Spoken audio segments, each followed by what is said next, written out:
Bangsa Israel adalah bangsa yang selalu menjadi perhatian dunia. Bangsa Israel selalu diamati baik oleh kawan maupun lawannya. Mengapa? Sebab melalui bangsa Israel yang dimulai oleh Bapa Abraham, yang melahirkan bangsa-bangsa dan juga melahirkan beberapa agama besar, baik itu agama Yahudi, Kristen maupun Islam.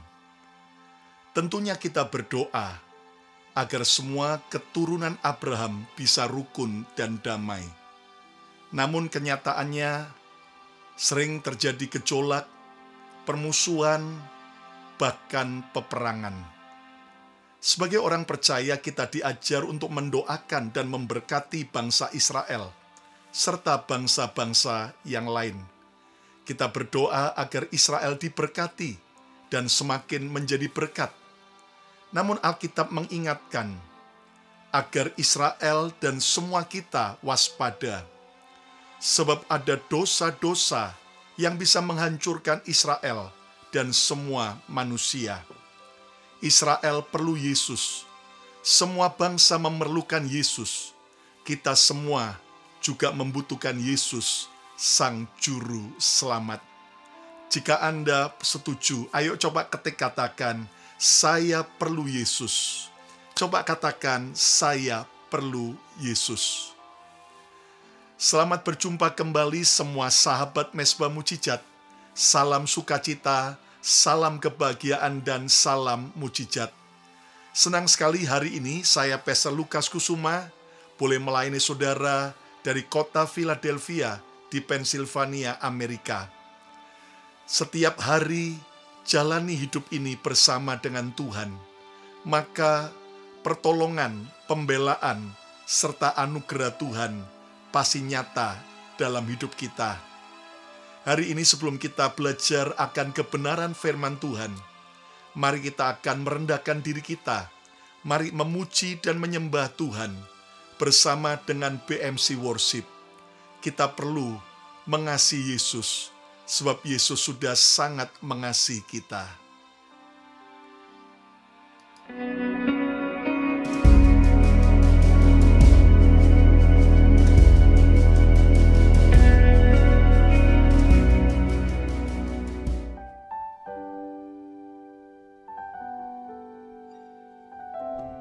Shalom sahabat Mesbah Mujizat, Tuhan Yesus lebih dahulu mengasihi kita.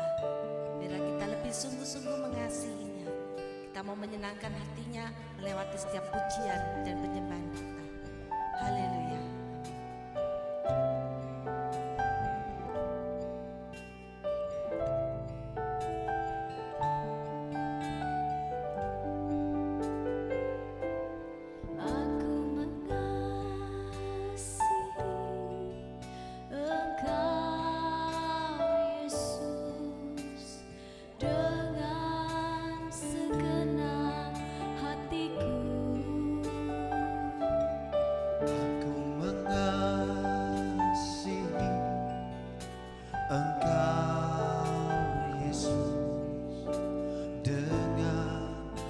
Segenap jiwaku,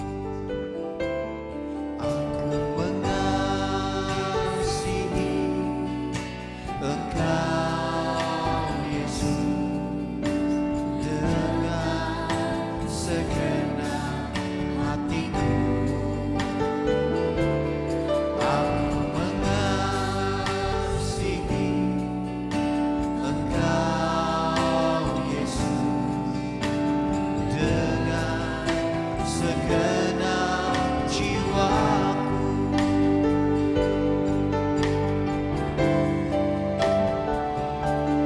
Ku renungkan firman-Mu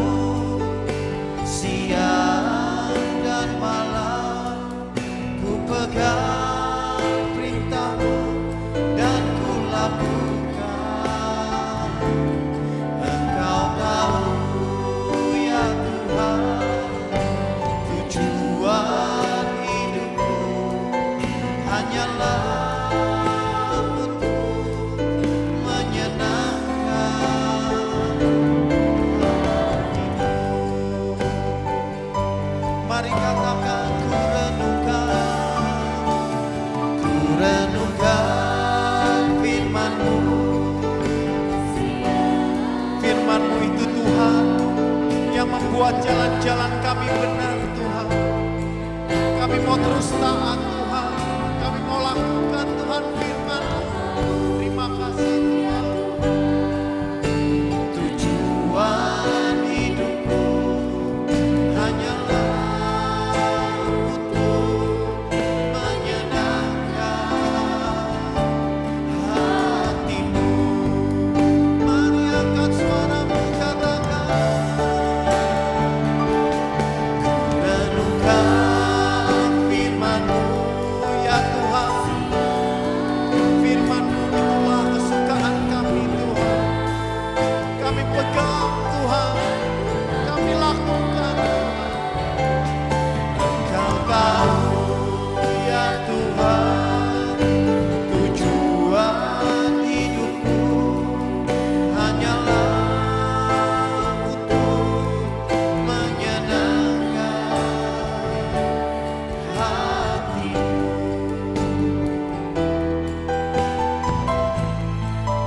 Menyenangkan hati-Mu,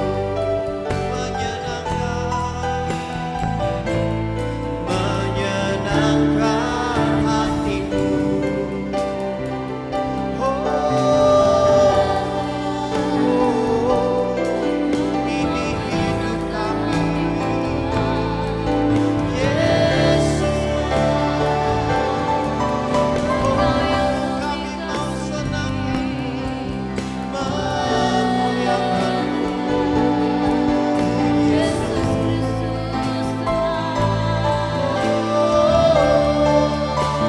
Itulah tujuan hidup kami, tujuan kami menyenangkan.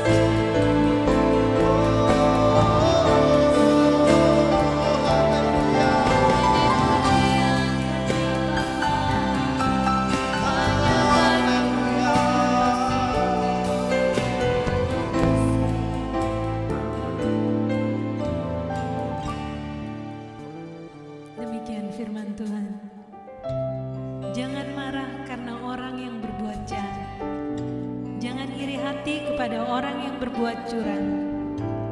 Sebab mereka segera lisut seperti rumput dan layu seperti tumbuhan hijau. Percayalah kepada Tuhan dan lakukanlah yang baik. Diamlah di negeri dan berlakulah setia. Dan bergembiralah karena Tuhan, maka Ia akan memberikan kepadamu apa yang diinginkan hatimu. Serahkanlah hidupmu kepada Tuhan dan percayalah kepadanya, dan Ia akan bertindak. Ia akan memunculkan kebenaranmu seperti terang dan hakmu seperti siang. Amin. Kami mau terus menyenangkan hati-Mu Tuhan. Itulah kerinduan kami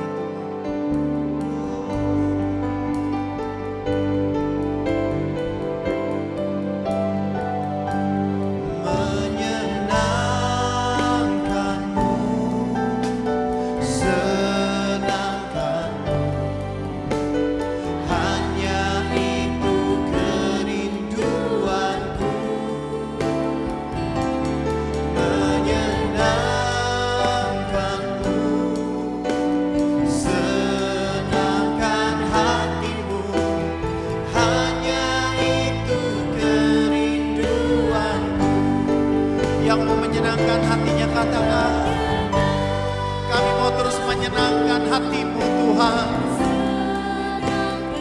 dengan melakukan firman-Mu Tuhan, melakukan kebenaran-Mu.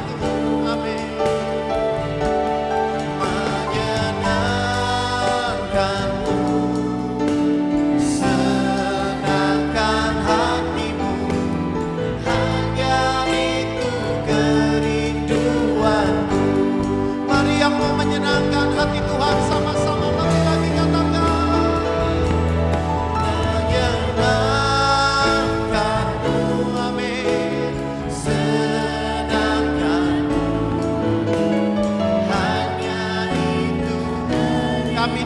katakan untuk menyembah dan menyenangkan hatimu Tuhan.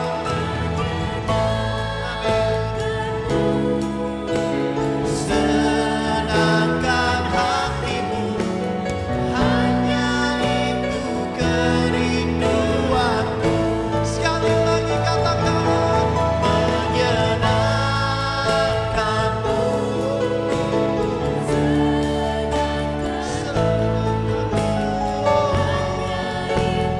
Kerinduanku menyenangkanmu, senangkan hatimu, hanya itu kerinduanku, hanya itu kerinduanku, hanya itu Tuhan, hanya itu kerinduanku, menyenangkan hatimu, menyenangkan hatimu.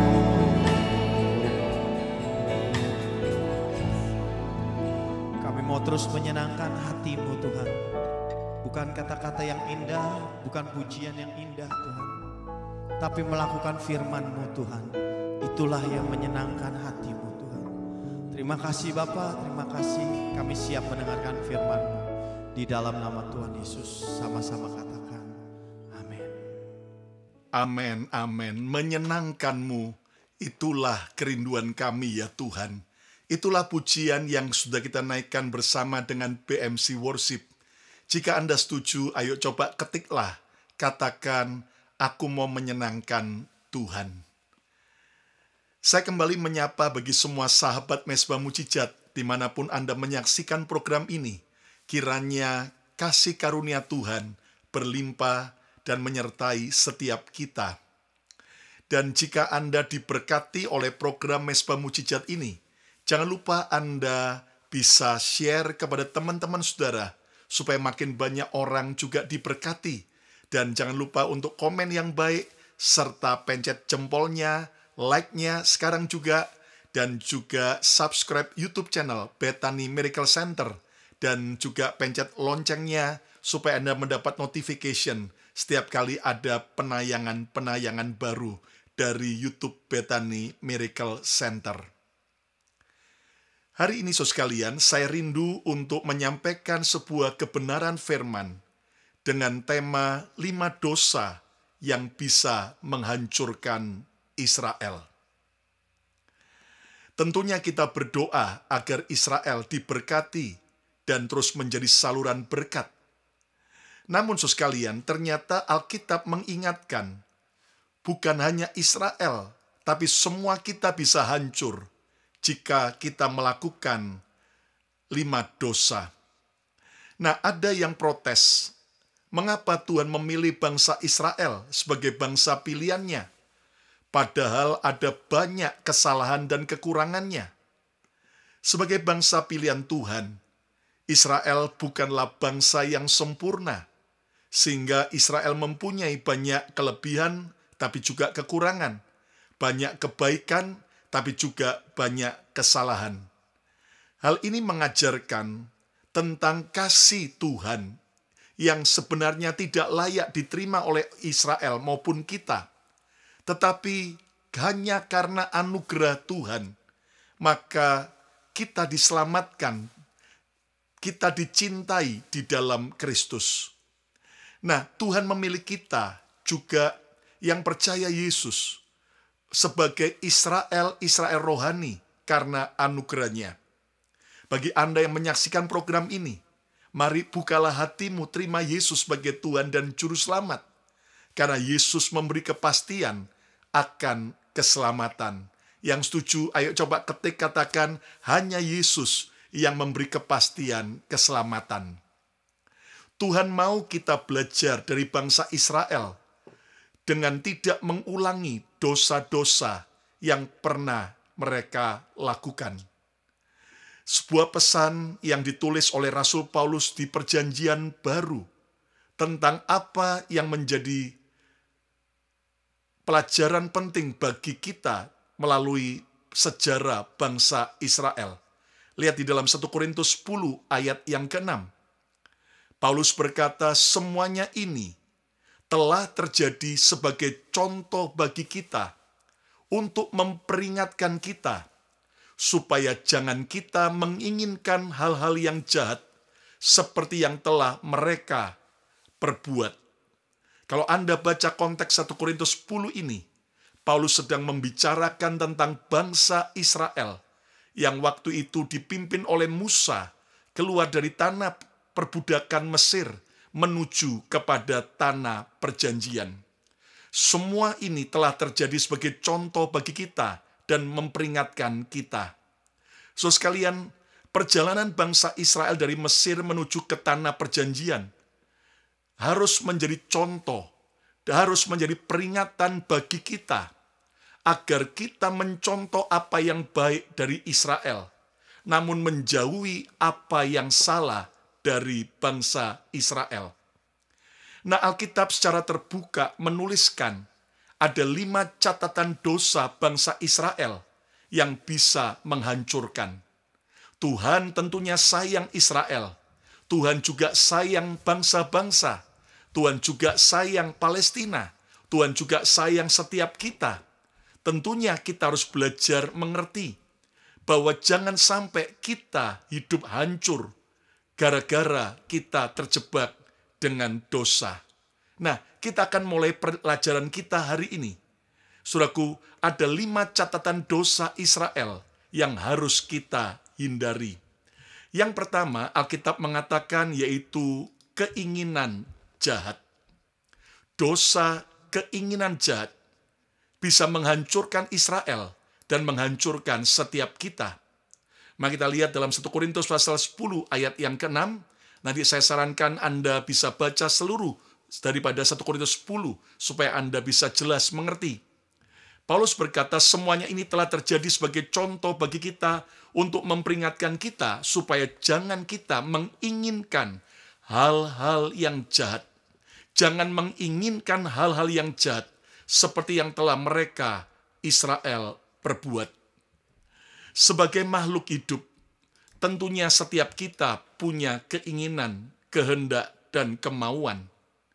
Kita harus mengingini apa yang baik, serta kita harus berani tegas membuang keinginan-keinginan yang jahat.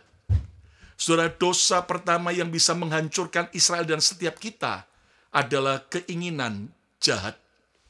Dalam Bilangan pasal 11, bangsa Israel tercatat ketika bosan dengan setiap berkat Tuhan yang Tuhan turunkan dari surga setiap pagi, yaitu roti mana.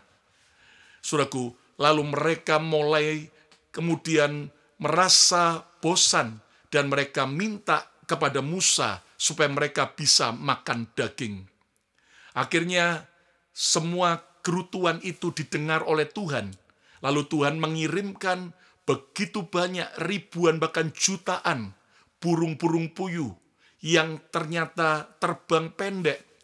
Dan saudaraku, pada waktu bangsa Israel melihat burung-burung puyuh itu, mereka dengan rakusnya, mereka memakan daging-daging burung puyuh itu. Walaupun ada yang makan masih mentah, sehingga hal itu membuat Tuhan murka serta membunuh banyak orang Israel. Nafsu rakus, keinginan jahat dimulai dari keserakahan untuk memuaskan hawa nafsu. Ingat, di dalam diri setiap kita diibaratkan ada kucing putih dan ada kucing hitam. Tergantung kucing mana yang kita beri makan tiap hari yang akan menguasai hidup kita. Kalau kita mengizinkan kucing yang putih itu, kita beri makan, kita izinkan untuk menguasai kita, maka keinginan kita akan dikuasai oleh hal yang putih. Sebaliknya kalau kita memberi makan kucing yang hitam, sehingga kucing yang putih lemas, dan kemudian kita mengizinkan kucing yang hitam untuk menguasai hidup kita, maka keinginan yang hitam akan menguasai kita. Hal yang sama setiap kita, setiap hari harus mengambil sebuah kepilihan, keinginan mana yang kita mau ikuti. Apakah keinginan yang jahat ataukah keinginan yang baik? Tentunya semua agama mengajarkan yang baik, tetapi kenapa kenyataannya masih begitu banyak orang-orang yang beragama maupun yang tidak beragama? Mereka melakukan banyak keinginan-keinginan yang jahat. Ingat, kita perlu setiap hari minta pertolongan Tuhan untuk mematikan semua hawa nafsu yang jelek, semua keinginan, keserakahan, kerakusan. Kita lihat dalam Kolose pasal yang ketiga, ayat yang kelima sampai 6. Alkitab mengingatkan, karena itu matikanlah di dalam dirimu. Kita sendiri harus tegas untuk mematikan dalam diri kita apa? Segala sesuatu yang duniawi, yaitu percabulan, kenajisan, hawa nafsu, nafsu jahat, keinginan-keinginan yang jahat, dan juga keserakahan, ya, yang sama dengan penyembahan berhala. Semuanya itu mendatangkan murka Allah atas orang-orang durhaka. Kekasih Tuhan, mari kita belajar untuk kita tidak mengizinkan keinginan yang jahat menguasai diri kita. Mungkin itu adalah keinginan untuk membenci, keinginan untuk membalas, menghancurkan, keinginan untuk kita berkuasa dengan menghalalkan segala macam cara, keinginan untuk kita, saudaraku, memperoleh uang atau kekayaan atau kedudukan dengan cara-cara yang jahat. Mari kita belajar, jangan sampai kita punya keinginan jahat yang kita umbar, karena itu akan menghancurkan. Dan lihat bagaimana Israel mengalami begitu banyak orang-orang yang mati ketika mereka rakus. Keinginan yang jahat itu, makan burung puyuh itu dalam keadaan, saudaraku, masih mentah, belum dimasak. Dan itu membuat hati Tuhan marah karena keserakahan, karena keinginan yang jahat. Ayo yang mau, coba ketiklah, katakan, saya mau matikan keinginan yang jahat. Saya mau matikan keinginan yang jahat. Kita harus tegas terhadap diri kita. Semua kita punya ambisi, tapi jangan sampai ambisi yang jahat, ambisi yang menghalalkan segala macam cara yang kotor untuk mencapai tujuan kita. Catatan dosa Israel yang kedua yang bisa menghancurkan, yang harus kita hindari, yaitu penyembahan berhala. Saudara sekalian, lihat di dalam 1 Korintus pasal yang ke-10 ayat yang ke-7. Dan supaya jangan kita menjadi penyembah berhala. Jangan kita menjadi penyembah berhala. Sama seperti beberapa orang dari mereka. Sama seperti beberapa orang dari orang-orang Israel. Seperti ada tertulis, maka duduklah bangsa itu untuk makan dan minum. Kemudian bangunlah mereka dan bersukaria. Dosa kedua yang bisa menghancurkan Israel dan banyak orang adalah penyembahan berhala. Dalam Keluaran 32, bangsa Israel melakukan dosa penyembahan berhala dengan menyembah patung lembu emas. Sehingga bangkitlah murka Tuhan. Sehingga banyak orang Israel yang mati. Lalu Musa akhirnya mengajak orang Israel untuk bertobat, kembali kepada Tuhan, serta menghancurkan patung lembu emas itu. Berhala adalah segala sesuatu yang kedudukannya melebihi kedudukan Tuhan dalam hati dan hidup kita. Saya ulangi lagi. Berhala adalah segala sesuatu yang kedudukannya, posisinya melebihi kedudukan Tuhan dalam hidup kita. Kita tahu ada berhala kuno dan ada berhala modern yang harus kita hindari. Berhala kuno adalah patung-patung yang disembah, benda-benda yang dikeramatkan, saudaraku, dan disembah, lalu juga terlibat dalam dunia klenik atau perdukunan, atau peramal, dan sebagainya. Itu adalah berhala-berhala kuno yang dibenci oleh Tuhan. Sementara ada berhala-berhala modern yang kelihatannya menyenangkan. Bisa jadi itu adalah uang, harta, sehingga akhirnya hati kita lebih mengutamakan mencintai harta atau uang, mengejar uang, lebih daripada mengejar Tuhan. Kedudukan, jabatan, posisi, kuasa, itu juga bisa jadi berhala modern. Bahkan apapun yang kita cintai lebih daripada Tuhan. Bisa itu adalah orang-orang yang kita cintai. Pasangan kita, pacar kita, mungkin anak kita, cucu kita. Yang membuat akhirnya kita tidak lagi mencintai Tuhan karena mereka lebih kita cintai. Bisa jadi itu adalah hobi kita. Semua kita boleh punya hobi, asal jangan bertentangan dengan Alkitab. Namun, hobi bisa jadi berhala jika kedudukannya melebihi kedudukan Tuhan. Ingat, bagaimana cara ceknya? Sederhana saja. Yesus berkata, di mana hatimu berada, di mana hartamu berada, di situ hatimu berada. Di mana hartamu berada, di situ hatimu berada. Nah, kalau kita lebih hamburkan uang, kita lebih menghabiskan uang untuk hobi kita, berarti hobi itu sudah jadi berhala. Jika kita menghambur-hamburkan uang kita untuk, saudaraku, hal-hal yang lain, ternyata lebih daripada Tuhan, berarti itu sudah menjadi berhala. Namun Tuhan mau supaya harta kita juga kita bisa taburkan untuk pekerjaan Tuhan. Kita jadikan sebagai saluran berkat untuk memberkati, saudaraku, hamba-hamba Tuhan dan juga orang-orang percaya maupun orang-orang lain yang membutuhkan, bahkan mereka yang berkesusahan. Nah, hari ini, apakah ada berhala kuno atau berhala modern dalam hidup kita? Mari kita bertobat, sebab penyembahan berhala adalah dosa yang bisa menghancurkan Israel dan menghancurkan semua kita. Ayo yang mau, coba ketik katakan, saya mau meninggalkan berhala. Haleluya, saya mau meninggalkan berhala. Jika Anda tidak bisa ke gereja, tidak bisa ibadah gara-gara Anda kerja, itu berarti pekerjaan Anda sudah lebih penting daripada Tuhan.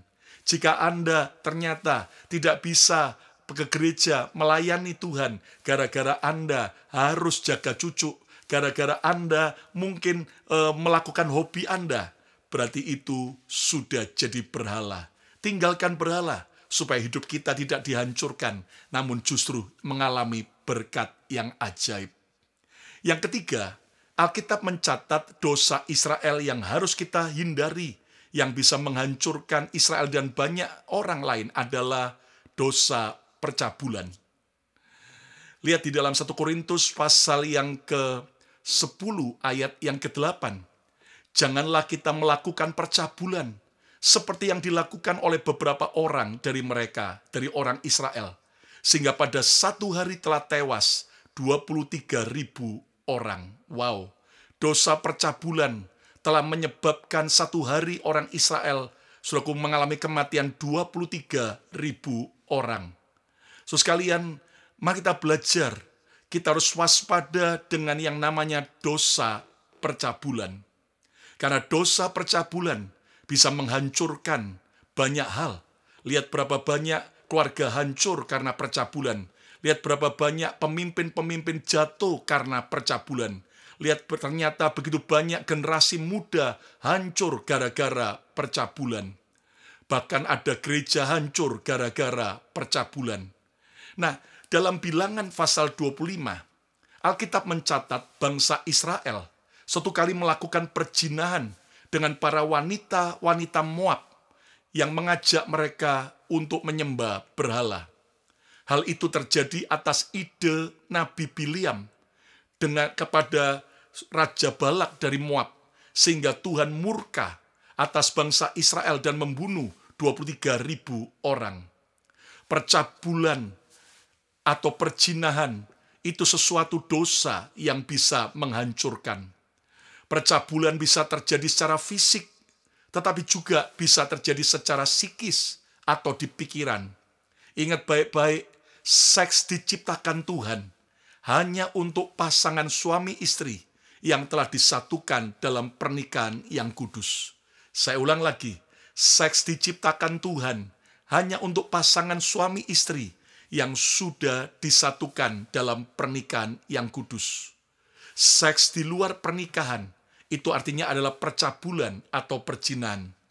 Jangan tergoda kepada kenikmatan seks yang salah. Ingat, kenikmatan seks hanya sesaat, tapi akibat dan resikonya bisa cukup panjang. Seks di luar pernikahan itu seringkali, saudaraku, akan menjebak orang kepada kehancuran. Baik waktu pacaran, kemudian sudah melakukan hubungan seks, jelas itu dosa di mata Tuhan. Ketika sudah menikah pun lalu ada perselingkuhan, itu jelas merupakan dosa percabulan. Sekalian, bahkan orang yang terikat dengan pornografi, bahkan jatuh kepada dosa sesama jenis, itu adalah sesuatu yang bisa menghancurkan. Hari ini, saudaraku, Tuhan mengasihi kita. Jangan sampai kita mengulang kembali dosa ketiga dari orang-orang Israel, yaitu percabulan yang menghancurkan dan membunuh 23.000 orang di saat yang bersamaan. Lihat, saudaraku, bahwa bagaimana begitu banyak kehancuran rumah tangga akibat dosa percabulan. Hari ini, saudaraku, ketika dunia dibombardir dengan ketidaksetiaan untuk kehidupan seks, mari kita tetap jaga kesucian. Saya tetap dorong bagi saudara-saudara yang belum menikah, adik-adik muda, tetap jaga kesucian seksmu. Hanya nanti setelah engkau menikah. Saudara sekalian, bagi kita yang sudah menikah, berapapun usia pernikahan kita, tetaplah jaga kesucian kehidupan seks kita hanya dengan pasangan yang sudah sah di dalam pernikahan yang kudus. Walaupun dunia sedang mengalami kehancuran, sedang mengalami perubahan-perubahan, saudaraku, pandangan tentang seks, tapi mari kita sebagai anak Tuhan, tetap Tuhan sendiri yang mengatakan bahwa seks hanya legal diizinkan untuk pasangan suami istri yang sudah disatukan dalam pernikahan yang kudus. Ayo yang mau katakan, saya mau hidup kudus. Ayo coba katakan, saya mau hidup kudus. Yang keempat, dosa yang menghancurkan bangsa Israel dan semua kita adalah mencobai Tuhan.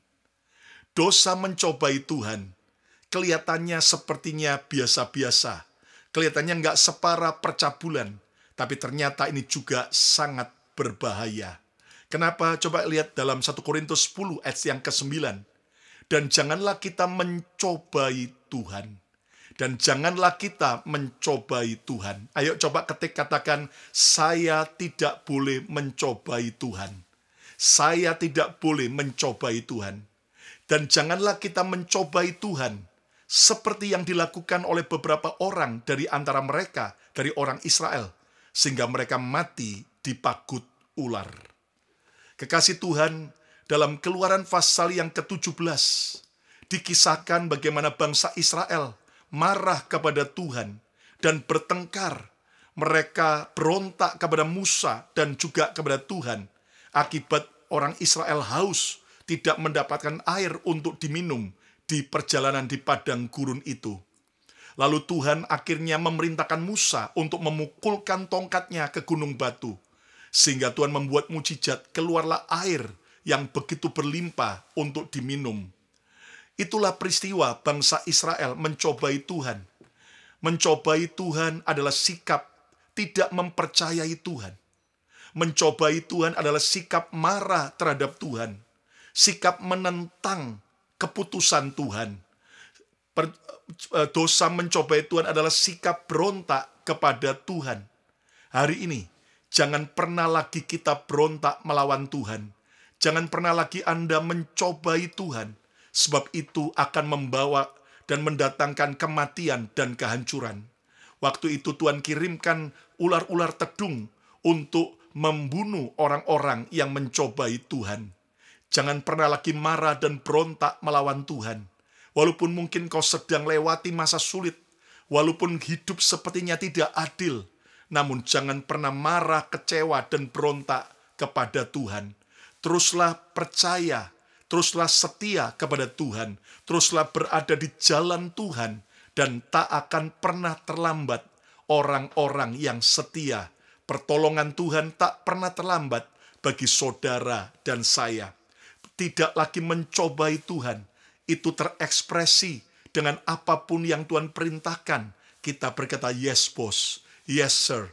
Apapun yang Tuhan dorong buat kita nggak pernah lagi berbantah-bantah. Hari ini saudaraku, jangan lagi mencobai Tuhan. Belajar percaya, jangan ragukan cinta dan kuasa Tuhan. Dan jangan pernah marah dan berontak saat kita lewati masa-masa sukar sekalipun. Percayalah, masa sukar merupakan sebuah pelajaran penempaan, proses yang akan membuat kita siap menerima pengangkatan, berkat, serta kemurahan Tuhan yang lebih dahsyat. Ayo yang mau coba ketik katakan, saya tidak mau mencobai Tuhan.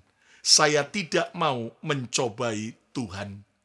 Yang kelima, yang terakhir, dosa yang tercatat dilakukan oleh bangsa Israel yang bisa menghancurkan adalah dosa bersungut-sungut. Dosa mengomel, dosa menggerutu, dosa yaitu saudaraku bersungut-sungut. Mari kita lihat di dalam 1 Korintus pasal yang ke-10 ayat yang ke-10 sebagai ayat yang terakhir. Dan janganlah bersungut-sungut seperti yang dilakukan oleh beberapa orang dari antara mereka, dari antara orang Israel. Janganlah bersungut-sungut seperti yang dilakukan oleh beberapa orang dari antara mereka, sehingga mereka dibinasakan oleh malaikat maut. Lihat, ternyata suka bersungut-sungut, suka ngomel, itu bukan hanya sekedar, saudaraku, hal yang menjadi kebiasaan, tapi itu dosa di hadapan Tuhan. Apakah kita suka bersungut-sungut, mengeluh akan hidup ini, bersungut-sungut akan keluarga kita, mengeluh akan ekonomi kita, mengeluh akan gereja, akan pelayanan, akan hidupmu, akan penampilanmu? Saudara, memang kita perlu untuk mau maju, tapi jangan sampai kita jatuh dalam suka bersungut-sungut. Dalam Keluaran 15, dalam Keluaran pasal 16, dalam Keluaran pasal 17, Alkitab mencatat bangsa Israel terus bersungut-sungut di saat mereka menghadapi kesukaran di padang gurun. Akhirnya Tuhan tolong beri mujizat, begitu ada kesukaran lagi, bersungut-sungut lagi, ngomel lagi. Nah, akibatnya mereka tidak bisa bersyukur, tetapi terus bersungut-sungut. Maka itu mengundang malaikat maut datang membunuh banyak orang Israel. Hari ini, saudaraku, ingat baik-baik, kalau kita bersungut-sungut, kalau kita ngomel, itu mengundang malaikat maut datang, akan membuat hidup kita makin buruk. Tapi saat kita bersyukur, berterima kasih pada Tuhan, itu akan mengundang malaikat Tuhan datang, membawa berkat, pertolongan, mujizat, dan kesembuhan. Haleluya. Jangan suka bersungut-sungut, tapi latihlah dalam segala keadaan tetap bersyukur apapun yang terjadi. Ayo coba ketik katakan, saya tidak mau bersungut-sungut. Saya tidak mau bersungut-sungut. Ayat yang terakhir, Filipi 2 ayat yang ke-14. Alkitab berkata, lakukanlah segala sesuatu dengan tidak bersungut-sungut dan berbantah-bantahan. Lakukan segala sesuatu dengan tidak bersungut-sungut dan berbantah-bantahan. Mungkin ada istri yang sudah capek tentang suaminya, dan engkau merasa lelah dalam hidup ini. Ingat, lakukan segala sesuatu melayani suami dengan tidak bersungut-sungut dan berbantah-bantahan, tapi syukuri. Kalau ada orang tua yang sedang lelah karena anak-anak Anda yang mungkin kurang ajar, yang selalu menuntut dan seringkali menyalahkan orang tua, belajarlah untuk tidak bersungut-sungut. Terus lakukan tugas kita sebagai orang tua yang baik. Percayalah, setiap taburan yang baik tidak akan pernah sia-sia. Mungkin sebagai hamba Tuhan, kita sering disalah ngerti, kita sering kali saudaraku dibully. Kalau lagi jemaat susah, orang susah cari kita. Tapi kalau sudah giliran bahagia, diberkati, lupa kita. Jangan bersungut-sungut dan berbantah-bantah dalam melayani. Terus setia melayani sampai akhir. Maka percayalah, Tuhan akan mengirimkan malaikat Tuhan untuk menolong dan memberkati saudara dan saya. Ayo yang mau coba ketik katakan, saya mau bersyukur senantiasa. Kesimpulannya, sebagai Israel rohani di dalam Yesus, maka kita harus menang atas 5 dosa yang bisa menghancurkan. Hari ini saudaraku, ada 5 dosa yang bisa menghancurkan Israel yang Alkitab catat. Dan kita harus bertobat, kita harus tinggalkan apa saja. Yang pertama, yaitu keinginan yang jahat. Buang dan tinggalkan, salibkan, matikan semua keinginan nafsu yang jahat. Yang kedua adalah penyembahan berhala. Hari ini jangan sampai ada apapun kedudukannya melebihi Tuhan Yesus dalam hidup kita. Hindari berhala kuno maupun berhala modern. Buang semua berhala-berhala itu. Dan yang ketiga, percabulan. Jaga kesucian. Karena seks hanya diciptakan oleh Tuhan untuk pasangan suami istri yang sudah sah dalam pernikahan yang kudus. Dan yang keempat, mencobai Tuhan. Berontak melawan Tuhan telah membuat akhirnya bangsa Israel mengalami kematian. Hari ini jangan mencobai Tuhan. Belajar percaya, taat, dan berserah kepada apapun yang Tuhan perintahkan. Dan yang kelima, buang dosa bersungut-sungut. Sebab karena bersungut-sungut, maka malaikat maut datang dan membunuh sekian banyak orang Israel. Hari ini, apapun keadaan saudara, tetaplah bersyukur dalam segala keadaan. Ayo yang mau katakan, saya mau buang setiap dosa. Haleluya, saya mau buang setiap dosa. Kita bisa lepas dari dosa hanya melalui Yesus, Sang Juru Selamat. Hari ini jika ada saudara yang belum percaya Yesus, bukalah hatimu, terima Yesus sebagai Tuhan dan Juru Selamat. Kalau ada saudara yang sudah lama mundur dari Tuhan, kembali pada Yesus. Dan ayo kita bertobat. Hari ini siapa yang tidak mau mengalami kehancuran, tapi justru mengalami pemulihan, bahkan dikuatkan dan diberkati Tuhan? Angkat kedua tangan saudara, saya mau berdoa. Terima kasih Tuhan buat pesan firman-Mu. Hari ini kami sadar sebagai orang-orang pilihan-Mu Tuhan, kami tidak boleh jatuh dalam 5 dosa yang pernah dilakukan oleh bangsa Israel, yang membuat mereka mengalami kematian dan kehancuran. Tuhan, ampuni dosa-dosa kami. Mulai hari ini kami buang semua keinginan-keinginan yang jahat, hawa nafsu, keinginan membenci, membalas yang jahat, merencanakan yang jahat. Hari ini kami mau buang setiap penyembahan berhala di dalam nama Yesus. Dan hari ini kami mau buang setiap percabulan. Kami mau bertobat dan tinggalkan percabulan, perjinahan, baik secara fisik maupun secara jiwa maupun pikiran. Hari ini Tuhan, ajar kami tidak lagi mencobai Tuhan. Kami mau terus taat, percaya total kepada Tuhan. Dan ajari kami untuk tidak lagi bersungut-sungut, tapi kami mau bersyukur dalam segala keadaan. Kami percaya kami perlu bersyukur, bukan menunggu keadaan sudah baik, tapi kami mau bersyukur dalam segala keadaan, maka Tuhan akan mengubah jadi semakin baik. Berkati setiap sahabat Mezbah Mujizat, sembuhkan yang sakit, kuatkan yang lemah, dan berkati anak-anakmu yang mengalami pergumulan dalam soal pekerjaan, ekonomi, maupun masalah keluarga. Tuhan tolong, dan kami berdoa, memberkati Israel, memberkati Palestina, biar segera perang ini segera cepat berakhir Tuhan. Dan kami berdoa bagi perdamaian dunia. Biar Tuhan yang sungguh juga memberkati Indonesia, memberkati Amerika, bangsa-bangsa di mana kami berada. Sekarang kasih Tuhan, terimalah berkat yang terbaik. Berkat Bapa, Putra, dan Roh Kudus. Berkat di dalam nama Yesus Tuhan. Boleh turun menyertai saudara, memberkati saudara mulai hari ini, bahkan sampai selama-lamanya.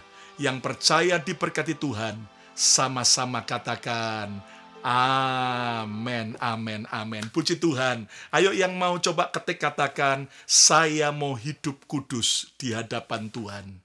Saya mau hidup kudus di hadapan Tuhan. Saudara sekalian, jika Anda diberkati oleh program Mezbah Mujizat ini, jangan lupa untuk Anda subscribe sekarang juga YouTube channel Bethany Miracle Center. Dan jangan lupa juga pencet loncengnya supaya Anda mendapat notification setiap kali ada tayangan baru dari kami. Dan juga pencet like-nya, jempolnya sekarang juga. Dan juga saudaraku komen yang baik dan share kepada teman-teman Anda di sosial media, di grup-grup WhatsApp, bahkan juga di Instagram maupun juga di Facebook maupun dimanapun Anda bisa bawa orang untuk juga kenal Tuhan Yesus. Dan saudara sekalian, jangan lupa untuk follow Instagram saya, Lukas Kusuma, dan juga Instagram Bethany Miracle Center. Di Facebook juga ada Bethany Church. Nah, saudaraku, program Mezbah Mujizat hadir setiap hari Selasa dan Jumat jam 7 malam. Tapi hari Rabu jam 7 malam akan ada renungan firman yang saya sampaikan. Juga hari Kamis ada pujian bersama BMC Worship. Dan saudaraku, hari Minggu, setiap minggu kita akan bisa ikut ibadah online maupun onsite dari YouTube channel Bethany Miracle Center. Dan saya percaya ada 2 kali ibadah yang akan jadi berkat buat setiap saudara. Dan saya percaya hari ini, apapun tantangan yang sedang kita hadapi, teruslah setia dan teruslah percaya pada Tuhan. Pertolongan Tuhan tak pernah terlambat. Tuhan memberkati kita semua. Sampai berjumpa kembali. Tuhan Yesus mengasihi kita.